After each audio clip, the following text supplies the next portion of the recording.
Welcome back to Fig and Farm at Home. I am your host, Danny Watson, and as we wind down the end of the year, the last couple weeks, I always want to bring to you a fan favorite, something that served as a reminder of where we've been throughout the year, what we have loved, and it gives me the opportunity not only to remind you of the things that were calling our attention, but it gives me the opportunity to take a little bit of a step back, a little bit of a breather, and a chance for me to celebrate the holidays with my family. But let it be a reminder for you today about simplicity. That was the theme for our whole holiday season decorating, keeping it simple. And I have to say, other than 1 week out of this whole holiday season, I have done it, and I've been so thrilled with myself for the way that I've approached the season. So what are you doing to keep your holidays simple? And can this show be a reminder for you for keeping it simple? Because there is joy in simplicity, there's beauty in simplicity. But before I reintroduce this episode to you, let me remind you that in the new year, friend, if you are looking for a gift to gift yourself, in the new year, we are hosting the Room Reset Workshop, a 3-day spanning over 3 weeks workshop where we are getting it down and dirty. Well, okay, not dirty, but we're getting down and to work. It is a great way to start the new year, knowing that you have a room you want to reset, a room you have envisioned could be better than it is. That is this.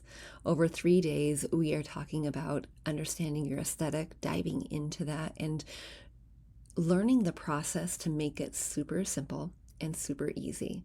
My hand and my eyes are all over that work for you, guiding you, asking you questions, giving you my input on what your aesthetic is or what I view it to be. Because oftentimes when I work with clients, it still sits really rather high level, and I take you deeper. Day 2, we are learning how to create a vision board, a visual mood board, so that you can see what the products are for that room without buying a thing, so that you don't get stuck in that trap of, or that cycle of buying and returning, buying and thinking, why doesn't it look cute in the store, but it doesn't look cute here? What happened? We remove that barrier. And then Day 3, we are working on putting all of your ideas, all of the changes you want to make inside of a redecorating roadmap. And this roadmap gives you the literal map for what action step you should do first, second, third, fourth, in alignment with your budget, yes, but more so in alignment with the things that are going to move your decorating needle forward fastest. I call it the biggest impact. The changes that you need to make, maybe it is painting, maybe it's purchasing something, maybe it is rearranging, whatever it is, whatever that action step is that is going to make the biggest impact first in your home. And you'll often be surprised at what that first thing is, because a lot of times we go into it thinking, I want to redo my room, I need to buy the couch first. Well, hold your wallet, save some money, because that's actually the wrong thing to do. Let me just tell you, it's the wrong thing to do. Don't do that. You need to start somewhere else, and that redecorating roadmap tells you what to do. But each of these, of course, is specific to you, because you might have some of these things in place that don't need to be done. But if I'm sitting here with Sarah, and Sarah needs to maybe start with painting first, you don't need to do that. It's all, basically what I'm saying is, it is all custom, hand created in order to get your room reset for you based on where you're at and what your budget is. That is the goal here. So that is why we are spanning this workshop over 3 weeks, because we want to make sure that I have time to have my eyes and my hands and my ears and my eyes on your project to give you the feedback that you need so that you can move forward the way that you should move forward effectively, efficiently, and in alignment with your budget. So friend, the Room Reset Workshop is happening. It's happening January 14th, 21st, and 28th. We have morning sessions, we have evening sessions, and we have a replay if you just don't want to do a session. But my hand, my eyes, my ears, all of it will be all over your project, helping you know with confidence how you can make the next step forward, how you can change that room that you're desiring to, how you can move it forward in 2026. Can you believe it? You can register for the Room Reset Workshop by going to bit.ly/FF, like Fig and Farm, room reset. And I can't wait to see you in class. All right, friends, let me introduce today's topic. Reintroduce today's show. We are talking with Nicole Gabai all about organizing. She has made this super simple for all of us and really confirms this idea that organizing, decluttering, all of those things are really the first step to decorating your home. And I would have to agree. So sit back, relax, and enjoy today's repeat fan favorite episode.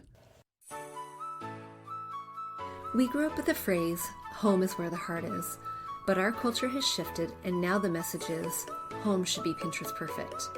I'm calling BS on that message. Home, it's not about the stuff, it's about the story. And whether you know it or not, your home is a reflection of you and is already saying something. So what is it that you want it to say? Hey, I'm Danny, a former first grade teacher turned home decorator. Going from a dual income to a single income so I could stay home with my babies meant budget, like ramen eating, Goodwill shopping budget. And I learned a few things along the way, like how to bring big style to your home without breaking the bank. And I'm sharing it all with you. Tips, tricks, decor, and design advice so you can learn to tell your story with your style, where you can start living free from the Pinterest perfect trap and start living a life of intention. Welcome to Fig and Farm at Home, where we design happy living and where it doesn't have to be perfect to be beautiful.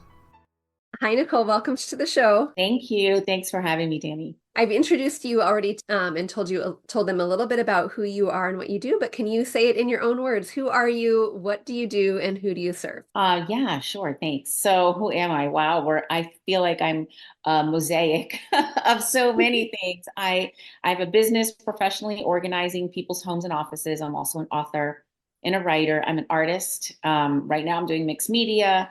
I'm also a sister. I am an aunt. My background is I was born in Lima, Peru, and I have family in Lima and in France. My dad was French Peruvian, so we lived in Paris for a year.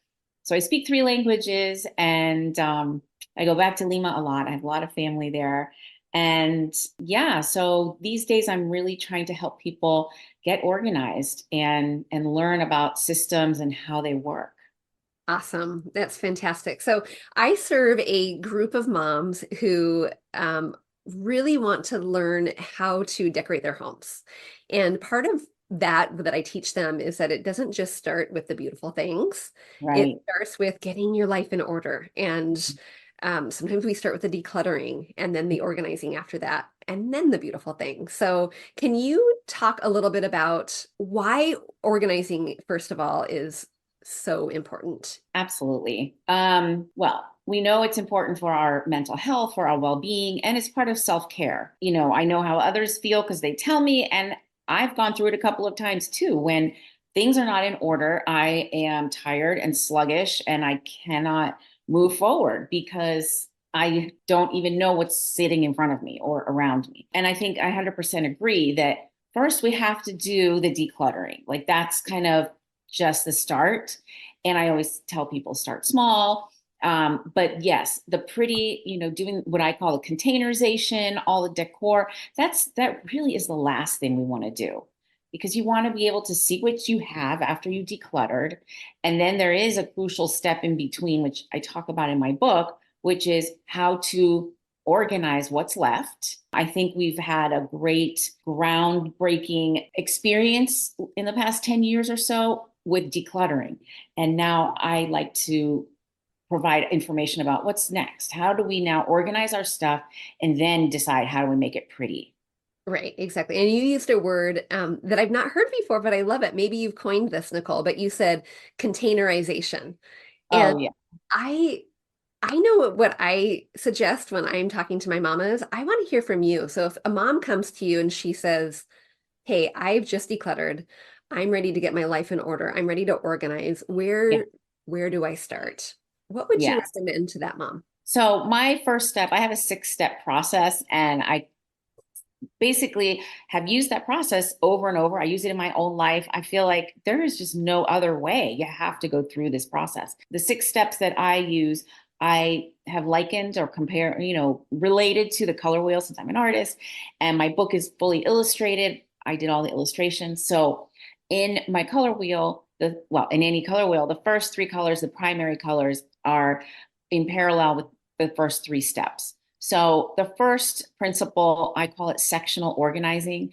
So once you know what you're keeping, you want to divide that room up in two sections. And that decision is made by what are you doing in each of the sections? So, if it's your bedroom and you might have a reading area, you might have an area where you keep your meditation items, you might have a little bookcase somewhere, you might have your linens somewhere. So you decide what sections are going to be in that room and what are you doing in each section.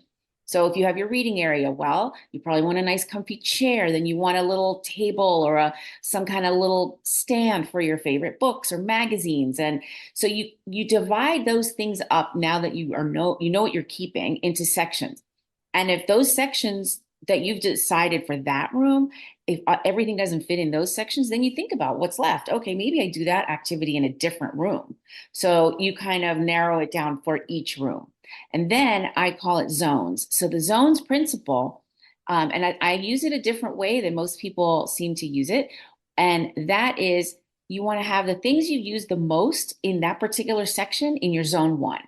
So, for example, you might have a little reading area for your kids, and it could be in your bedroom. But now, as they got older, those other books they don't use anymore. So you want to put those into different zones. So zone one are the things you use all the time and that you want the nearest to you at your fingertips. And then you go back from there. So zone two, you don't use it as often, but you want to have it near.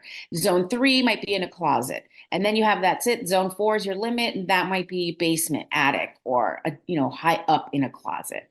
So that's how I start to divide up what I have and now decided the priority of the items, where that fits, and then I'm ready to start buying beautiful things.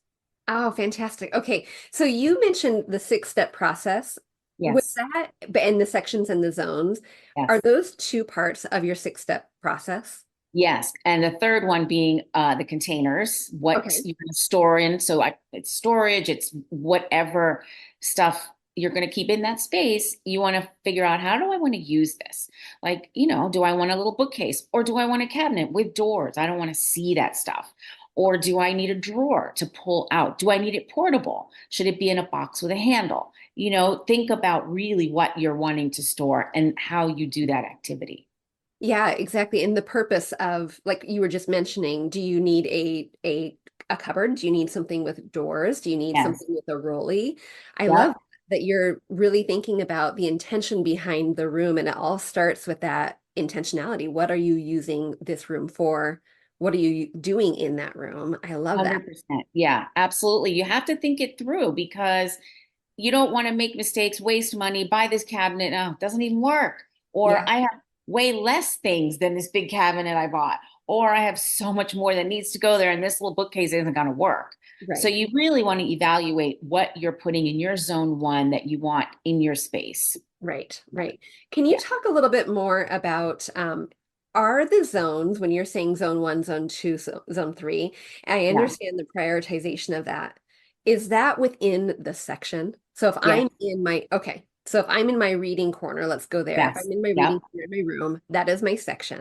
And Yes. then I'm going to have a zone one within that section. I'm going to have the Exactly. seating area and the little cabinet next to it.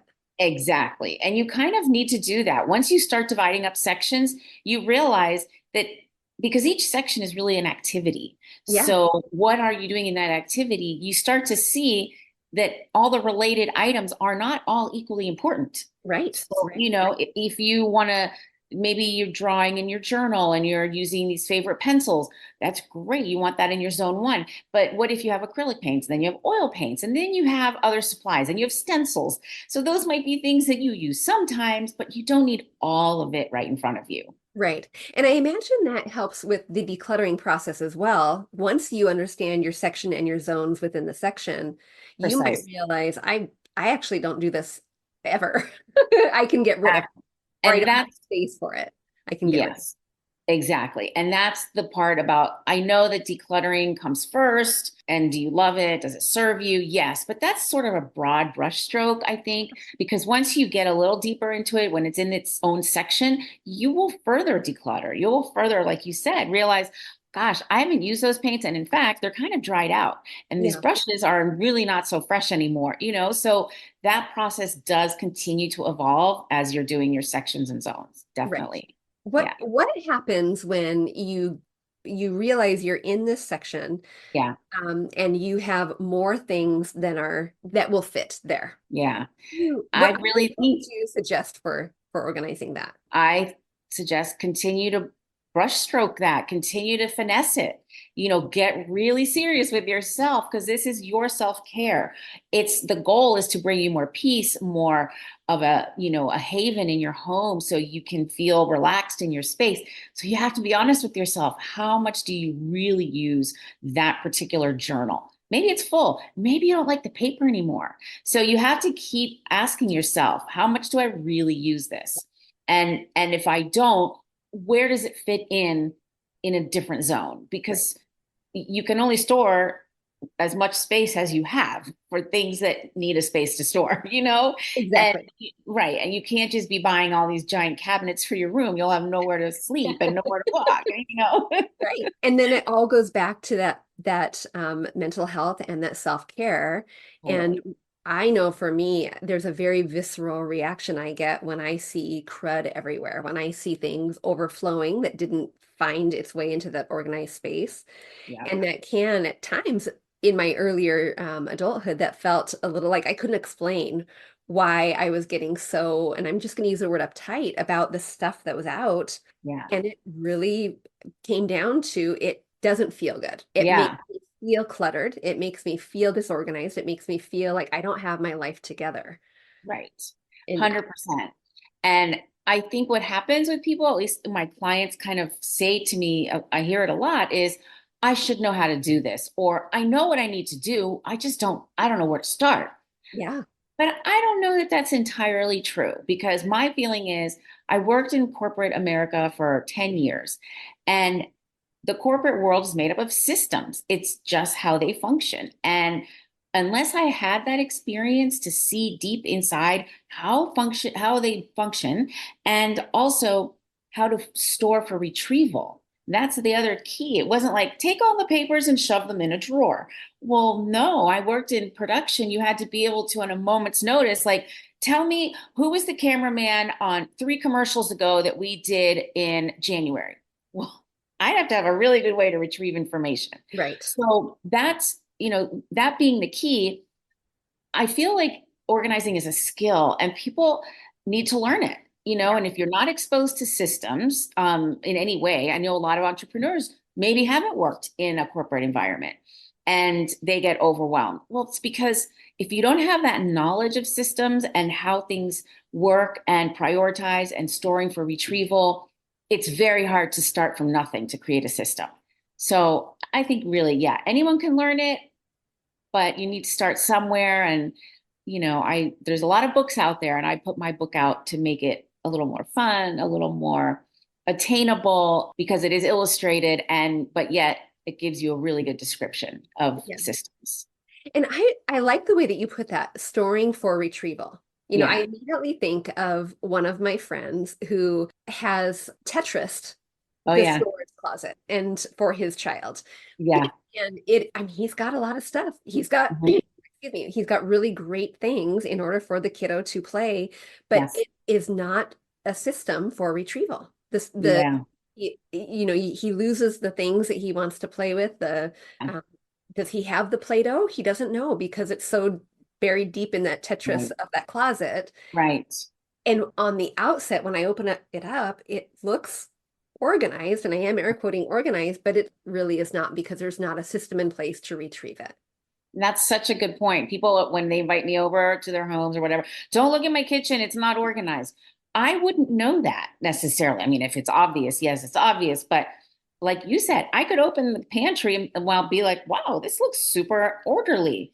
But if the salt they use every day is in behind the paper towels, then we know something isn't flowing here. It's not functioning how it should. Right, right. Yeah, And you have to have that intentionality so that you can understand the purpose, the functionality, and then you build the exactly. around it. Okay, so Yes. you walked us through, if I'm counting right, 3 steps of your 6-step process. So sectional, Yep. designs, and Yep. containerization. What happens next? What happens next? So the next steps are a little more in depth, I would say, because now we start to look at information management.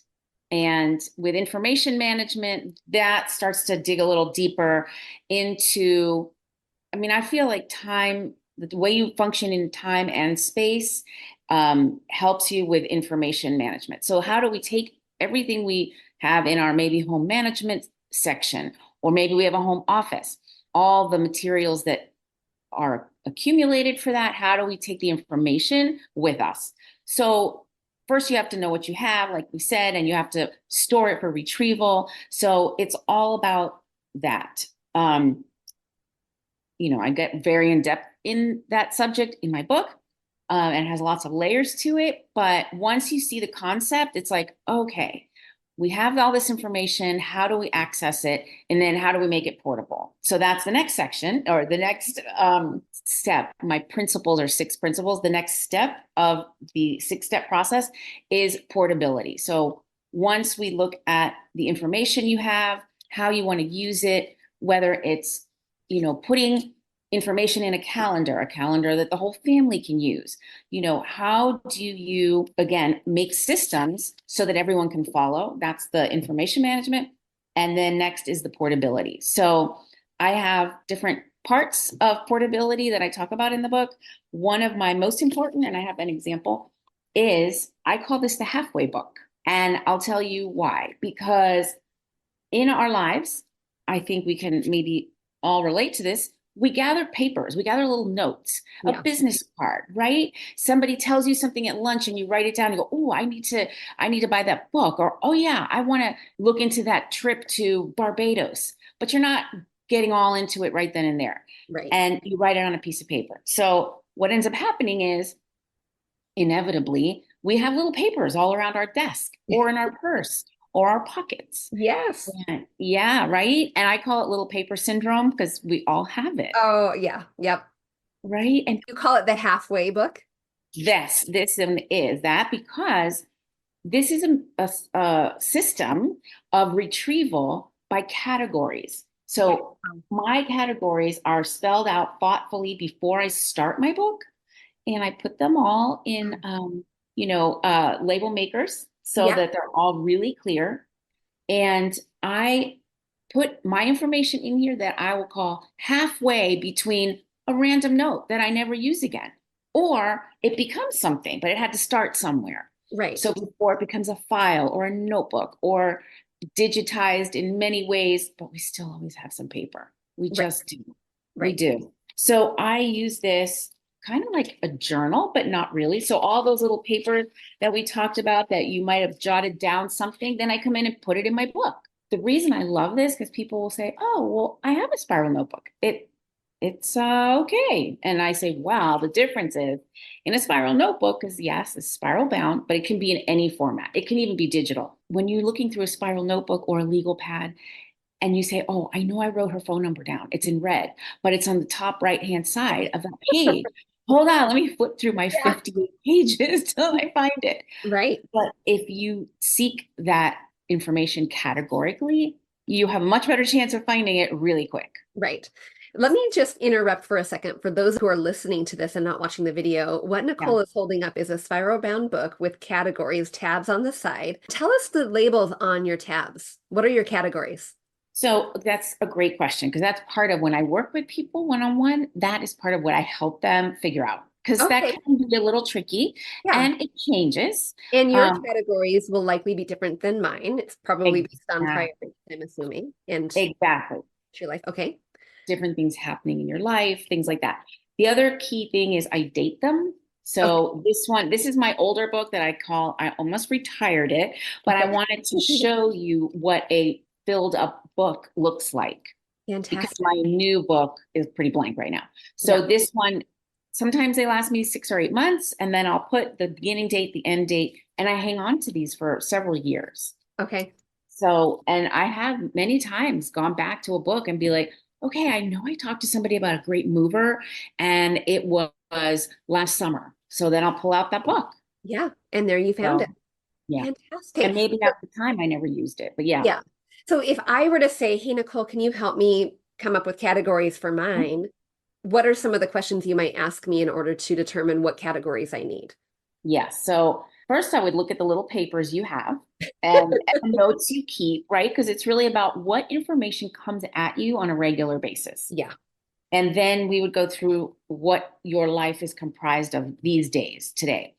What's your business? Maybe something about your podcast, maybe new clients, maybe medical, maybe each of your children's names, maybe you have a pet, and then some section for fun things. You might see a flyer or you might jot down a note. Oh, I want to look into that play. It's in, my nearest town or whatever. So I do make room for fun. That's pretty much the main category. If you ask me what mine were, I mean, I'm involved in different things. So my company is Be Organized. So I have a couple, and actually the beauty of this book, it's divided into 12 sections. But if Okay. you have a bigger category, you assign two of the sections for it. Oh, sure. Yeah. Yeah. So I have Be Organized a couple of times. I have my acting and modeling when I get agent calls. I'm involved with a YMCA project. So YMCA is on here. Medical, because I'm always getting notes on that. My little fur baby. One is PR and publicity because I'm, working on publicizing my book. And the name of the distributor company because they call me or they'll email me notes. I have a section called fun. So ideas for fun. I have one called house because all kinds of stuff comes up when you have a house. Right.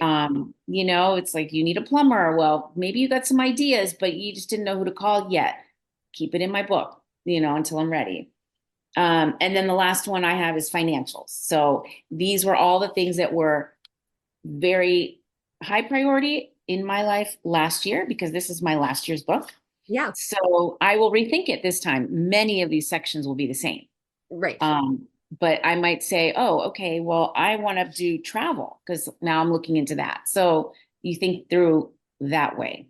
Wonderful. I love that. And the minute you said, I would look at your papers, the papers that are floating around, I immediately pictured my counter in my kitchen, right? Yeah. That landing spot that gets all of the like, oh, that permission slip I need to sign or I need to remember, or Yes. oh, that thing, that whatever Yep. that thing is, there are multiple. Yeah. That could be a really nice holding spot until it has a permanent place, whether it's a Google file or something else, or the trash can. I imagine some of those Yeah. you're done with it and it can be put away.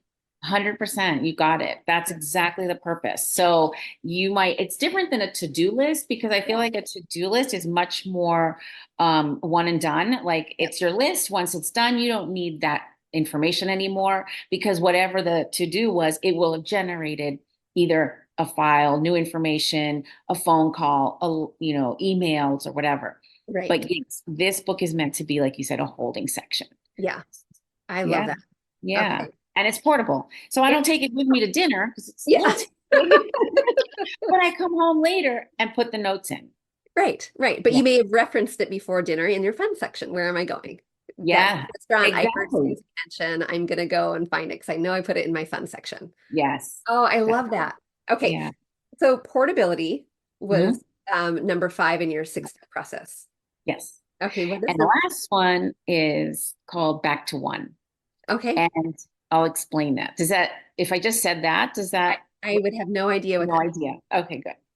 So when I worked in TV production for many years, and when we were shooting, I worked on several kids shows, live action, commercials, whatever. And in order for that set to be ready for filming, many people weighed in on that. So you had lighting people, you had the set designers, you had the director, the producer. Everyone had a say in how this is going to look before we start shooting. Perfect. So you have your set all ready to go and you bring in your actors and you start rolling, roll tape. And for some reason, the director says, cut, because whatever, who knows what happened? Maybe a sound issue, maybe they didn't like the way this scene worked, maybe it needed to be a different way, whichever. So, but in that moment when they were shooting, the actors were there. They were moving stuff around. They sat on this sofa, then they moved to this kitchen and they grabbed a glass and, everything gets moved around. So when he calls cut, everyone pauses. They do whatever fixing they had to do. And then he'll say, okay, everybody, back to one. So everything has to be put back into that baseline place Yes. that everyone had agreed on. Okay. So that's back to one in our homes and in our offices is get your home or your space, whatever it is, to a place that you call your baseline.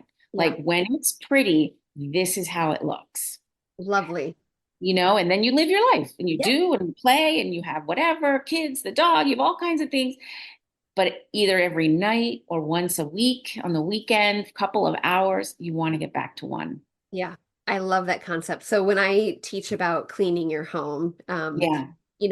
I talk about company ready, and my company ready is my back to Back one. to one, Yeah, 100%. I love that. Yeah, My I love baseline, ground that. zero, whatever Yeah. word you want, but I love that back to one. Yeah. Because I Fantastic. feel like we have to do that in our offices, even though we're not having company in the office, but Yeah. you can't let it get too far away from you. Yeah. And I imagine as you run your own business and I run my own, my Friday back to one is making sure my inbox is at zero. I have my things set for next week. I know exactly what I'm doing on Monday because it changes daily. Sounds like for you Right. too, it just changes. So Always. So, yep. yeah, and if you don't have that, it can be that grasping of what do I do and who do I see and Oh, where's my book? And it gets chaotic unless you have your back to one and you start fresh again. yeah. Oh, Yeah. I love that. Fantastic. Tell me a little bit about, I know when I'm decorating with clients, there's a perception that I have to live right down the street from them in order to go into their home and help make their home pretty. And that doesn't have to happen. We are living in a digital age, a virtual age, a I can come with you wherever you are age. And Totally. I know I can do mine virtually.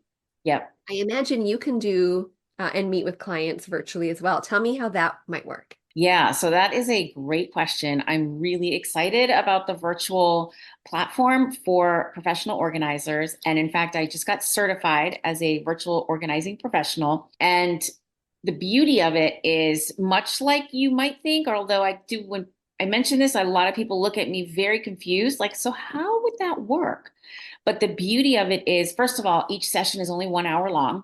And in one-on-one organizing in person, it's a minimum 3 to 4 hours. Yeah. And each time. So it's a big chunk of someone's day. So in this case, it's 1 hour. And I'm basically like your instruction manual. So we do real time and the client shows me where they want to organize. So in a way, it's nice that they get a little more control. They're not just inviting me into the whole house that might be a mess. Yeah. So I see just what they want to show me. And basically, we come up with a plan and we work 1 or 2 hours a week. And there's a journal that we keep. So I keep track of everything we covered in that session and then what their homework is. And we keep in touch the whole week. So she can update the journal or he can update the journal. They can send me texts and say, hey, should I buy this product? What do you think of using this? Or how do I, take care of this closet door or whatever? And then we meet again and we continue that process.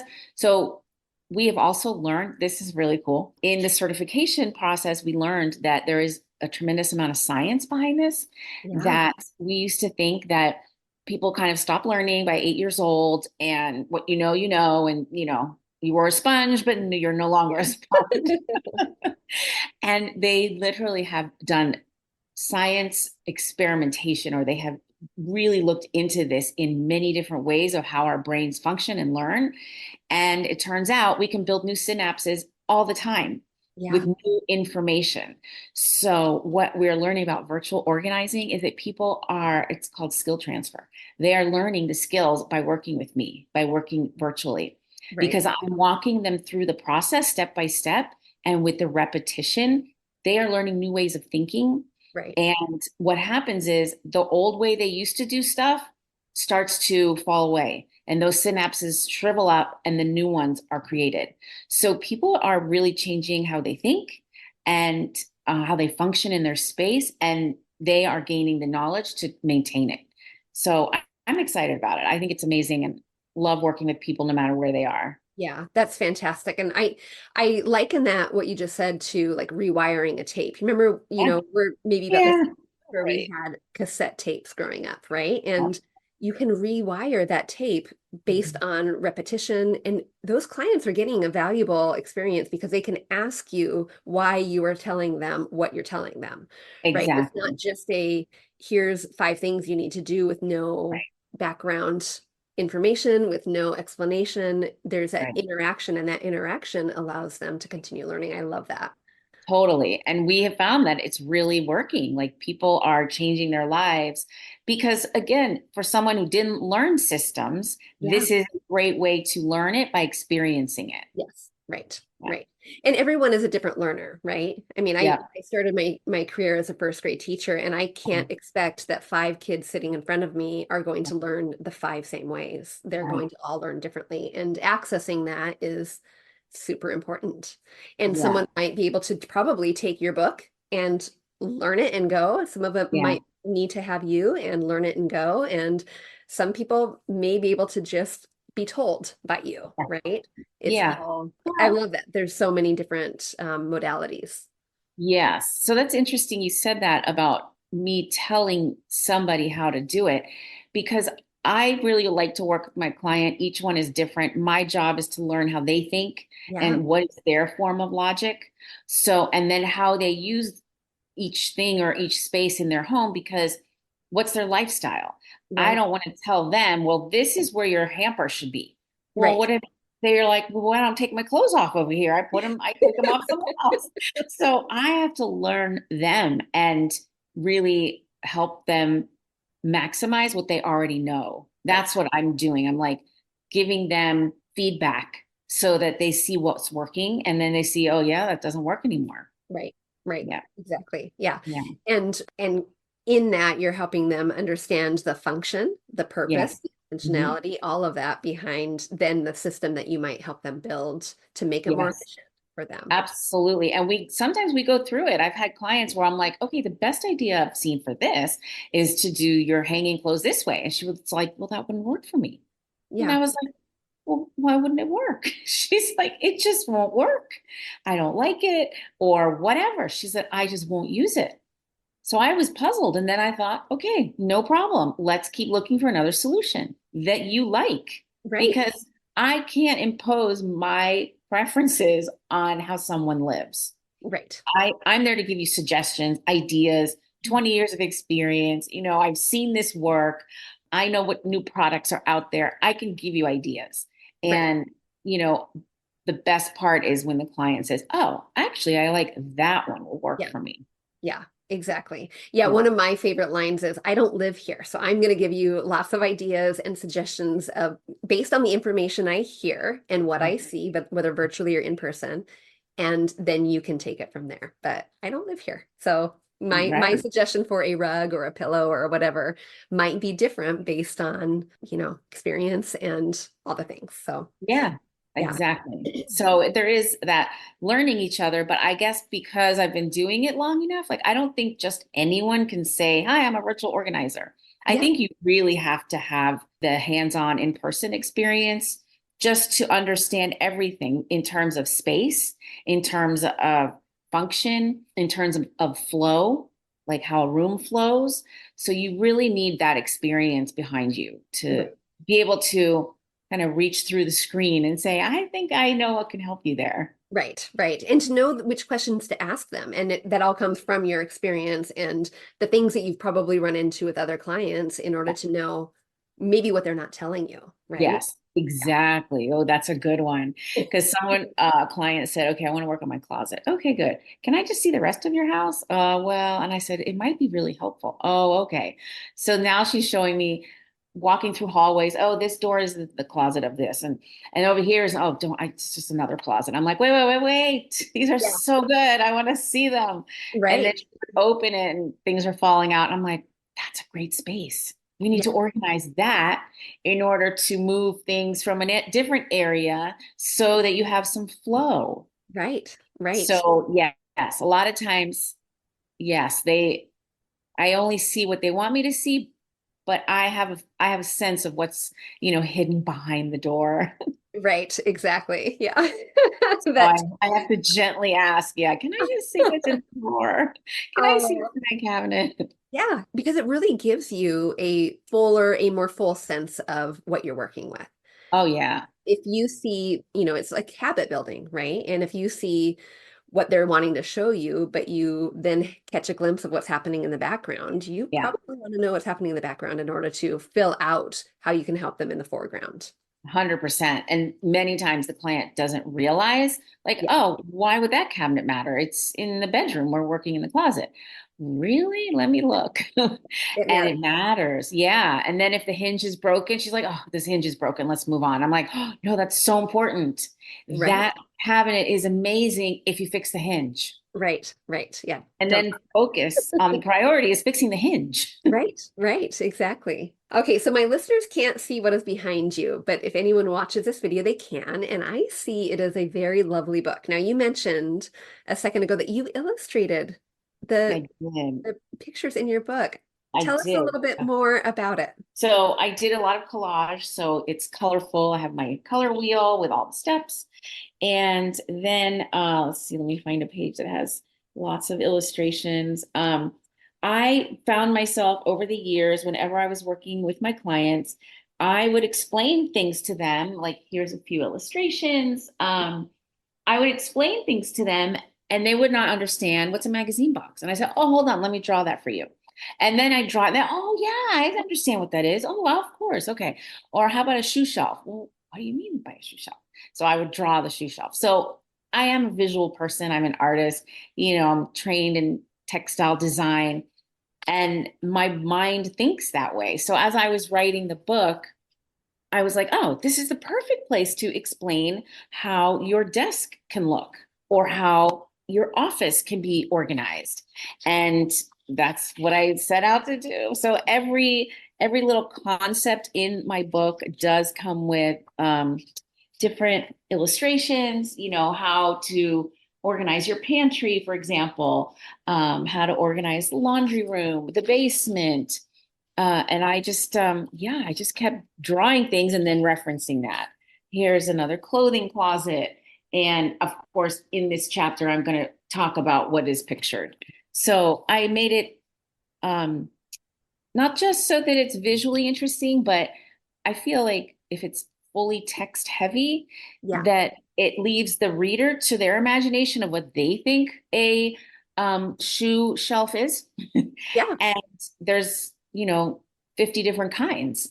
right. So, yeah. So I illustrated the ones that I have found over time work the best, the right price point, things like that. Yeah, love that. That is fantastic. And what a way to you sound so multi talented. We were talking before we pressed record, and the knowledge and the experience you have is what a wonderful way to combine the two. I absolutely love that. Thank you. Yeah, I feel really blessed that I was able to put everything into the book, which combined all the experience that I've had so far. And yeah, it was very exciting to see it all together and help people. I get really good feedback from it. I think even kids love it. Yeah, Little kids 8, 9, and 10 years old love this book. And kids love order anyway, as you know, as a yes. teacher, Yep, right? In your classroom, you always had things in sections. yep, yep. And kids learn that really young, but unless it is reiterated at home, they lose that particular skill. Right. Yes. So, Oh, yes, absolutely. Kids crave structure. They don't have yes, words for it, but they need it, and they need it for 100%. things. And you hit the nail on the head there. They need it at home too. Yeah. They really do.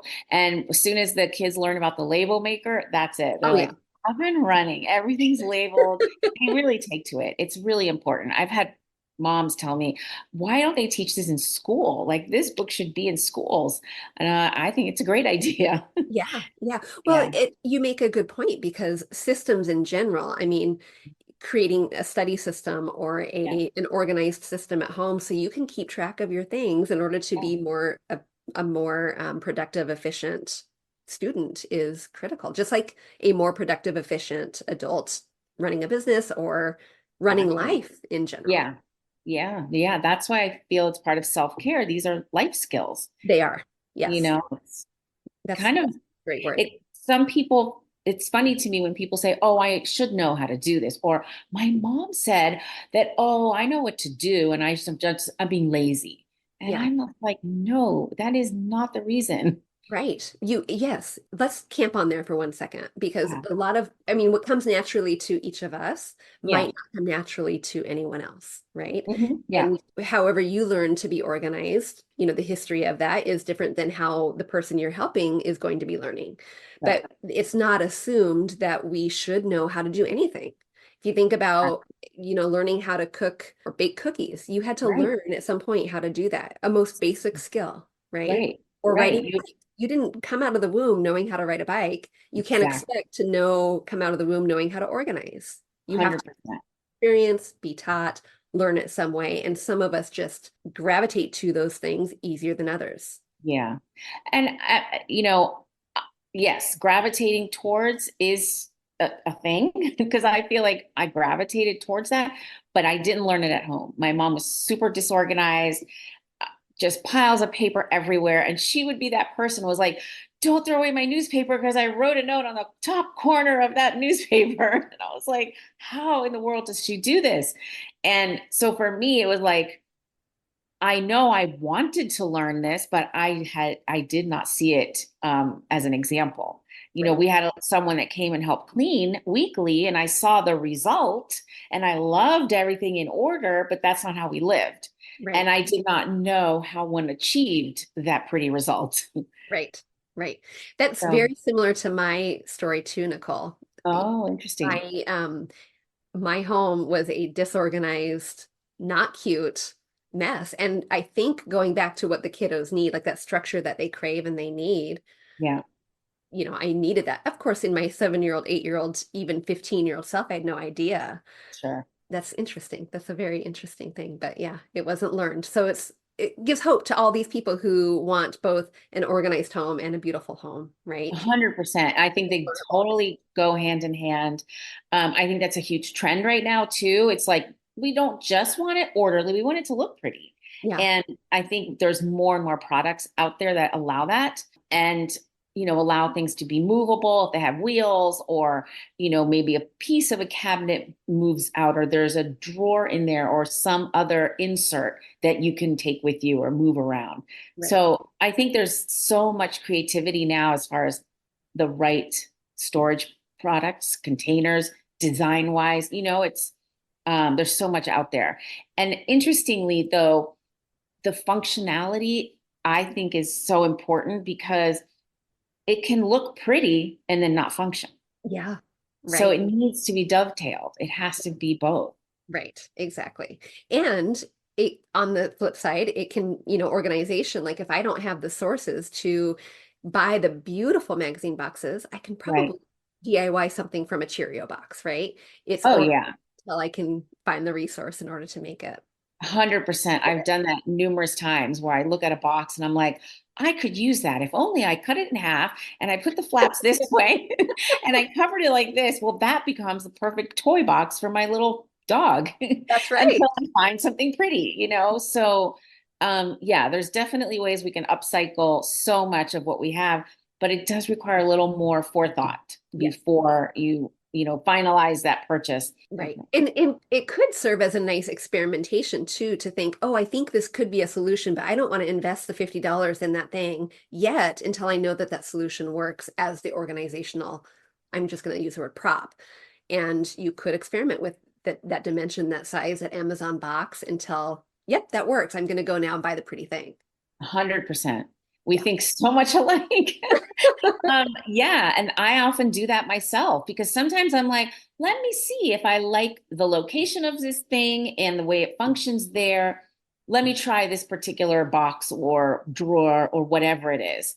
And sometimes I'll be like, you know what? It didn't work that way. It needed to be much taller and it needed to be long instead of a box. Right. So then I can adjust that way. But Right. I totally agree. Before you start investing in the beautiful pieces, just, practice a little. Yeah. In And experiment. how you use things. Yeah. Yeah, exactly. Yeah. Experiment. Because like if you're organizing, let's say a little homework desk area for your child and it's near the kitchen. So see how your kid works, do they love colored pencils and pens, or are they just like, I just want a gray pencil. That's it. Right. So, right. And it's like, do they need their little pencil box to be portable because they want to sit on the sofa? Or are they good with a pen cup? Yeah. Right. So Exactly. you have to see how you live and use that as your cue. And it all goes back to that functionality piece, right? That Yeah. section in going back to your steps, the section. How do you use that space, the purpose behind it, the functionality, the intention behind it before we then move forward. Yes. Oh, Nicole, I can talk to you, I think, for hours and Hours, I'm sure. like-minded. Tell Yes. us how we can learn more from you and get connected with you. Tell us where we can find you. Yes, of course. I have a website, which is the letter B like boy hyphen organized, organized.net. That's my website.